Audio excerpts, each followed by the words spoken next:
പിന്നെ നിന്റെ കയ്യിൽ പണം ഉണ്ടേ ഒരു 50 രൂപ താടേ, ഞാൻ റേഷൻ ഒന്ന് വാങ്ങിക്കട്ടെ. അതെന്തായാലും നീ ചിരിക്കുന്നു. അല്ലേ, അരി മേടിക്കാൻ ഞാൻ പൈസ തരുമില്ല. വരികയാണെങ്കിൽ നമുക്കൊരു കമ്പനി കൂടാം. ഞാനൊരു ഷെയർ തരാൻ മത്തായും, വരാൻ പറ്റുമെങ്കിൽ പാടേ. ഞാനില്ലേ, നിന്റെ കയ്യിലുണ്ടെങ്കിൽ. നിന്റെ കയ്യിൽ എത്രയുണ്ട്? അത് പിന്നെ 50 രൂപയുണ്ട്. മതി, അതിന്റെ പകുതി മതി, ബാക്കി ഞാൻ എടുക്കാൻ വിടേ. നീ വാ. ഞാനില്ലടേ, ഞാനില്ലെന്നേ. വീട് സംഖ്യ ദൂരക്കഥ മത്തായി. എന്തിനാണ് റേഷൻ ഇവിടെ 50 നിന്റെ ഇല്ലേ? അതിന് തരികയാണെങ്കിൽ നമുക്ക് അടിച്ചൊരു കമ്പനി കൂടാൻ. റേഷൻ വേണ്ടേ? വാ മത്തായി വാ. ഇനിയിപ്പം നീ നിർബന്ധിക്കുന്ന കാണുമ്പോ എനിക്ക് എങ്ങനെ വരാതിരിക്കാൻ പറ്റും? എന്നാ പിന്നെ പോവല്ലേ. സഞ്ചി ഇവിടെ കഥകട്ടെ ചേട്ടാ, ഈ സഞ്ചി നോക്കിയേ ചേട്ടാ.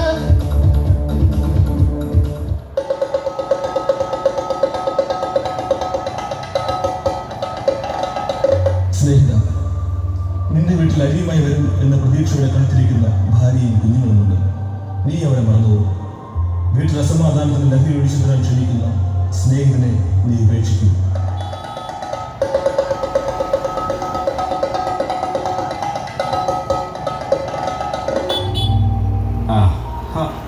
എടോ വിട്, എൻ്റെ വീട്ടോ കുഴപ്പമില്ല, ഞാനിനി പോയിക്കോളാം. നിനക്ക് ഇവിടം വരെ വിട്ടേനെ നന്നായി. Okay, thanks, good bye. ഇത്രയും നാളായി ഞാനിവിടെ താമസം തുടങ്ങിയിട്ട് ഇത് ആദ്യമായിട്ട് സാർ ഇങ്ങനെ മദ്യപിക്കുന്നതാണ്. ചേട്ടാ, ഞാനും ആദ്യമായിട്ട് കാണുന്നത് ഇത്ര മദ്യപിച്ചു. ഞങ്ങൾ കണ്ടതെന്തായാലും നന്നായി, അല്ലെങ്കിൽ ആ ഓടെ കിടന്നതിന് കേട്ടതാണ്. തല നേരെ നിൽക്കുന്നില്ലല്ലോ. കാലാണ് ആ കുട്ടപ്പായെ പറ്റിച്ച പണിയാണ്. ഓഫീസിലെ പ്യൂൺ പെൻഷനായതിൻ്റെ ചെലവേ ഞാനിങ്ങനെ കുടിക്കാറൊന്നുമില്ല. പിന്നെ എല്ലാവരും നിർബന്ധിച്ചപ്പോൾ ഒന്ന് കുടിച്ചു പോയത്.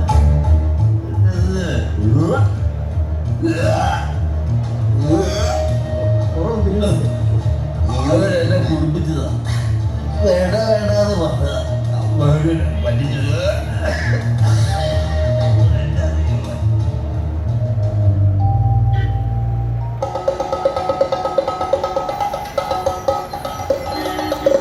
തുടക്കം ഇതൊക്കെയാണ് രസത്തിലായ കമ്പനിക്ക്. നാശത്തിലേക്കുള്ള ഗർത്തങ്ങളായി മാറുന്നു. കുടുംബജീവിതത്തിൻ്റെ തകർച്ചയിലേക്ക് ഈ തുടക്കം കുറിക്കുന്നു. ഇത്തരം തുടക്കങ്ങൾ അവസാനിപ്പിച്ചുകൂടെ ഇനിയെങ്കിലും?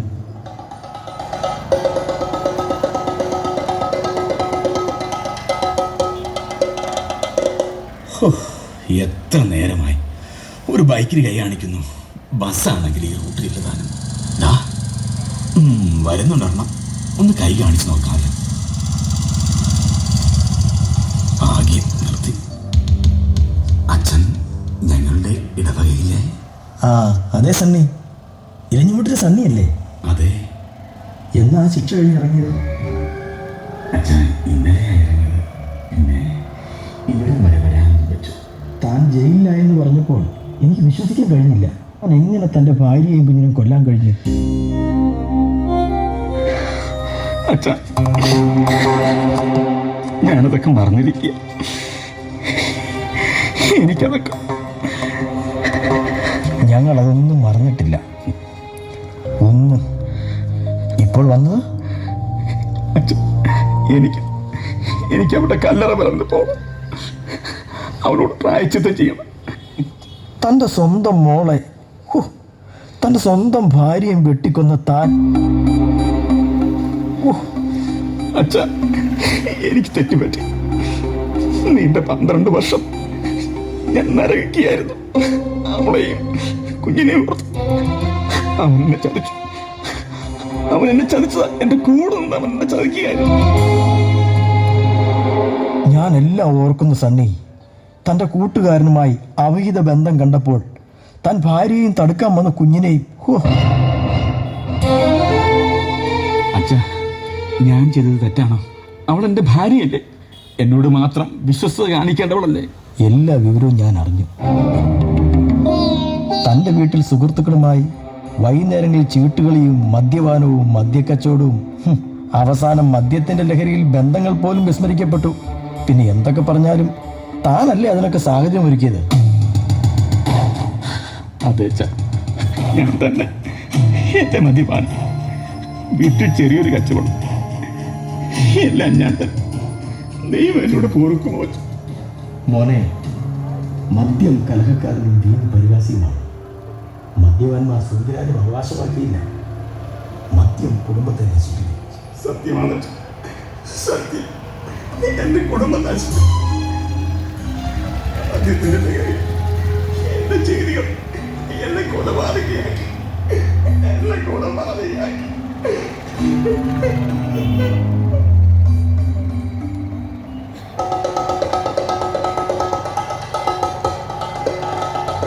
മദ്യം മനുഷ്യരെ മയക്കുന്നു, കുടുംബ ബന്ധത്തെ നശിപ്പിക്കുന്നു, നാശത്തിലേക്ക് അത് നയിക്കുന്നു. ഇനിയെങ്കിലും ഇത് നിർത്തിക്കൊള്ളു.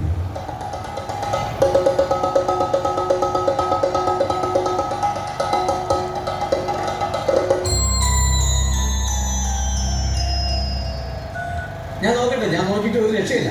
ഈ ആഴ്ച തരാൻ പറ്റും തോന്നണ്ട. അടുത്ത ആഴ്ചത്തേക്ക് നോക്കാം. ശരി. ശരി. നേരെ വിളിക്കണ്ട, ഞാൻ വിളിച്ചങ്ങോട്ട് തരാം. ശരി.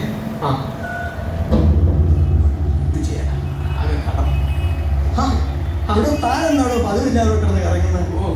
അപ്പൊ ഈ നാട്ടുകാർ പറയുന്നതൊക്കെ ശരിയാ. എന്റെ സംഗതി ചിട്ടി പൊട്ടി ആകെ കടത്തില്ല. ഇനിയാണ് വീട്ടിൽ ചെല്ലാൻ പറ്റത്തില്ല.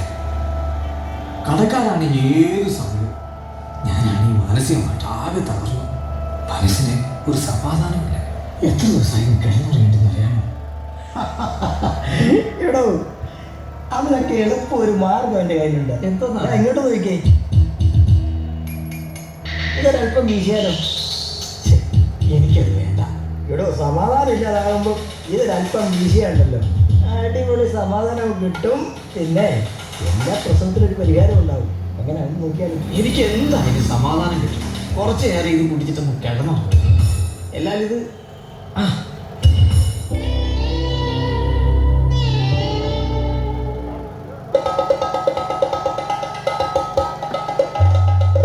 സമാധാനം ലഭിക്കാൻ അസമാധാനം വിലയ്ക്ക് വാങ്ങുന്ന മനുഷ്യ, ഇത് നിന്റെ തകർച്ചയിലേക്ക് ഒരു വഴി മാത്രം, നിന്റെ നാശത്തിലേക്കുള്ള വഴി.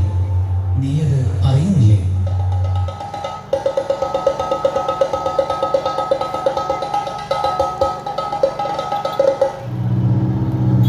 ആശുപത്രി എടുത്തു കിട്ടും. അതേപോലെ ഇത് നിർത്താൻ മതി. കൊണ്ടുവരണ്ടി.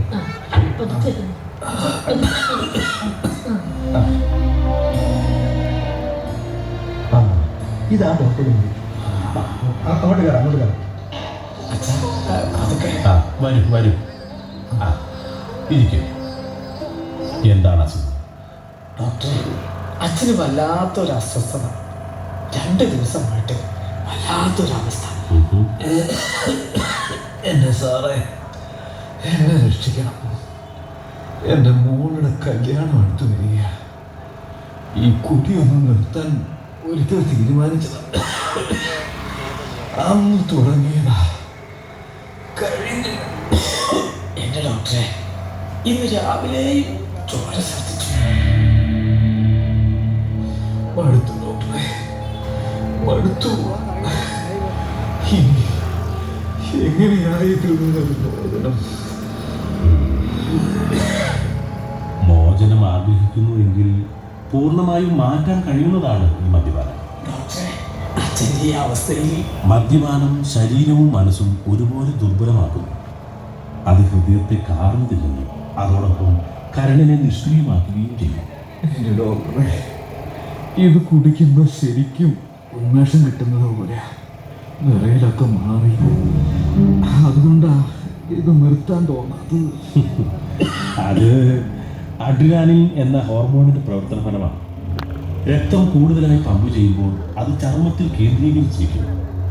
അതുകൊണ്ടാണ് മദ്യപന്മാരുടെ കണ്ണ് ചുവന്ന നിറമായി മാറുന്നത്. പിന്നെ ഹൃദയത്തിന്റെ തകരാറിനും ഇത് മതി. ദൈവമേ, അച്ഛന് വല്ല രോഗവും? മദ്യത്തിന്റെ ഓക്സീകരണം കരളിൽ വെച്ചാണ് നടക്കുന്നത്. രക്തത്തിൽ കലരുന്ന മദ്യം കരളിലെത്തി അതിനെ നശിപ്പിക്കും. കരളിലെ കോശങ്ങളിൽ നീർക്കെട്ടുണ്ടാകും. ക്രമേണ ഇത് ലിവർ സിറോസിസ് എന്ന രോഗമായി മാറും. എന്റെ ഡോക്ടറെ, അച്ഛൻ കുടിച്ചിട്ട് വന്ന വലിയ ബഹള, ഭയങ്കര ശല്യം. കുഞ്ഞു പറയുന്നത് ശരിയാ. സാറേ, മനഃപൂർവ്വമല്ല. കുടിച്ചു കഴിയുമ്പോ പിന്നെ ഒരു പരിധിവരെ ശരിയാണ്. മദ്യത്തിന് ദഹനം ആവശ്യമില്ല.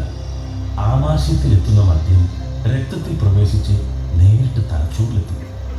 തലച്ചോറിന്റെ പ്രവർത്തനത്തെ അത് മന്ദീകരിക്കും. അത് ശരിയാ ഡോക്ടറെ. അപ്പൊ ഇതായിരുന്നു. എന്നാൽ ഈ നശിച്ച മദ്യപാനം. മസ്തിഷ്കത്തിന്റെ ഭാഗം മദ്യപിപ്പിച്ച് ആത്മനിയന്ത്രണം, സുബോധാവസ്ഥ, സന്മാർഗബോധം ഇതൊക്കെ ഇല്ലാതാകും. കൂടാതെ മസ്തിഷ്ക ജ്വരം എന്ന രോഗത്തിനും കാരണമാകും. ശരിയാ ഡോക്ടറെ. ഇതൊക്കെ എനിക്കും ഒരു തരത്തിൽ അറിയാവുന്നതാണ്. പക്ഷേ തിരിച്ചറിയാൻ വൈകിയപ്പോഴേക്കും മദ്യപാനം വൃക്കകളുടെ ശക്തി ക്ഷയിപ്പിക്കുന്നു, പ്രവർത്തനക്ഷമം അല്ലാതാക്കുന്നു.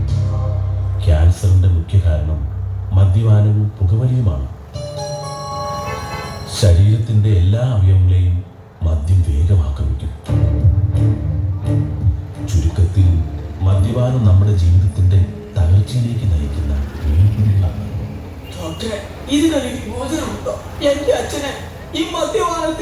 തീർച്ചയായും ഇന്ന് അതിനാവശ്യമായ സംവിധാനമുണ്ട്. വിദഗ്ധ ഡോക്ടർമാരുടെ മേൽനോട്ടത്തിൽ രക്തത്തിലുള്ള വിഷാംശം നീക്കം ചെയ്യാൻ സാധിക്കും. ഡീടോക്സിഫിക്കേഷൻ ചികിത്സയും മദ്യാസക്തി കുറയ്ക്കുവാനുള്ള മരുന്നുകളും ഇന്ന് ലഭ്യമാണ്. ഞാൻ സമാധാനമില്ലാതായപ്പോഴാണ് മദ്യത്തിൽ ആശ്രയിച്ചത്. എന്നിട്ടും എല്ലാം നശിച്ചു. എൻ്റെ ശരീരവും നശിച്ചു, സമ്പത്തും നശിച്ചു. എന്നെ ആർക്കും വേണ്ടാതായി. മദ്യം എന്നെയും എൻ്റെ കുടുംബത്തെയും തകർത്തു ഡോക്ടർ, തകർത്തു.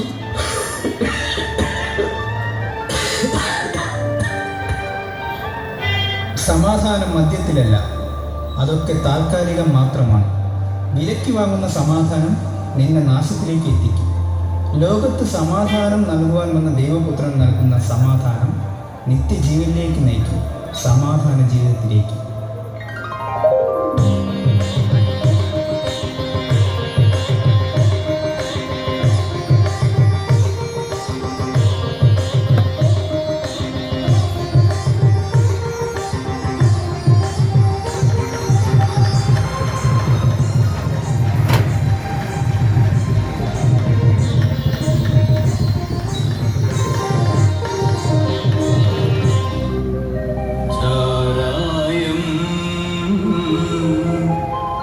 കുടിക്കരുതേ,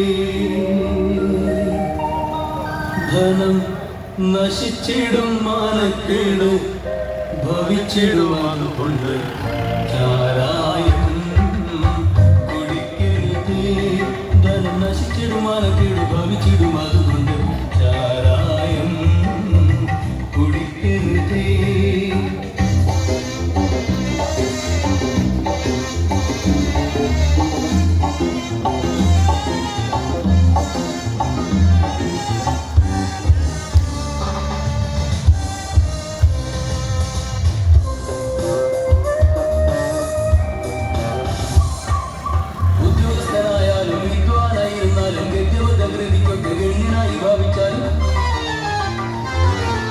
ഉദ്യോഗസ്ഥനായാലും വിദ്വാനായിരുന്നാലും ഗദ്യവതകൃതിക്കൊക്കെ ഗണ്യനായി ഭാവിച്ചാലും മദ്യപാനം തുടങ്ങിയ സമ്പാദ്യമെല്ലാം നശിച്ചിടും, അതുകൊണ്ട് ചാരായം കുടിക്കരുതേ. ധനം നശിച്ചിടും, മാനക്കേട് ഭാവിച്ചിടും, അതുകൊണ്ട് ചാരായം കുടിക്കരുതേ.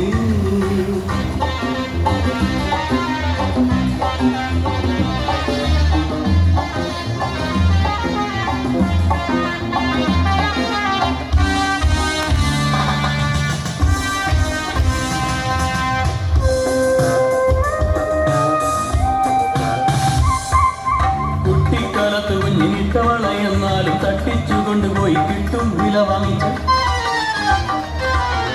കുട്ടിക്കാലത്ത് കുഞ്ഞിട്ടവളയെന്നാലും തട്ടിച്ചു കൊണ്ടുപോയി കിട്ടും വില വാങ്ങിച്ച. കോട്ടെ പുലർന്നു ചൊല്ലി മട്ടീതു തുടങ്ങിയ കഷ്ടമാണ്, അതുകൊണ്ട് ചാരായം കുടിക്ക കുടിക്കരുതേ ധനം നശിച്ചിടും മാനക്കേട് ഭവിച്ചിടും അതുകൊണ്ട് ചാരായം കുടിക്കരുതേ.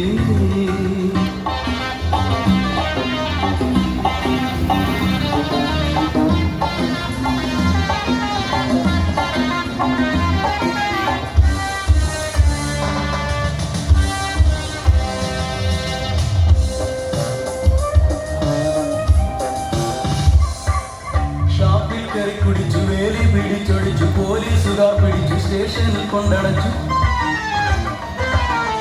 ഷാപ്പിൽ കയറി കുടിച്ചു വേലി പിടിച്ചൊടിച്ചു പോലീസുകാർ പിടിച്ചു സ്റ്റേഷനിൽ കൊണ്ടടച്ചു. വേണ്ടോളം മുതുകത്തി പിടിക്കുമെന്നതുകൊണ്ട് ചാരായം കുടിക്കരുതേ ധനം നശിച്ചിടും മാനക്കേട് ഭവിച്ചിടും അതുകൊണ്ട് ചാരായം കുടിക്കരുതേ.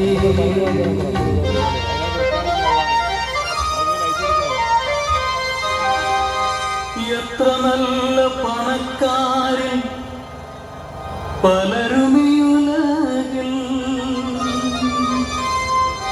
എത്ര വേഗം ദരിദ്രരായി തീർന്നതും ഓർക്കുകിൽ. മാത്രപോലും കുടിക്കാതെ കുരിശിന്റെ ചുവട്ടിൽ സൂത്രമെല്ലാം കളഞ്ഞു നീ വരികൈ സമയം ചാരായം കുടിക്കരുതേ ധനം നശിച്ചിടും മാനക്കേട് ഭവിച്ചിടും അതുകൊണ്ട് ചാരായം കുടിക്കരുതേ.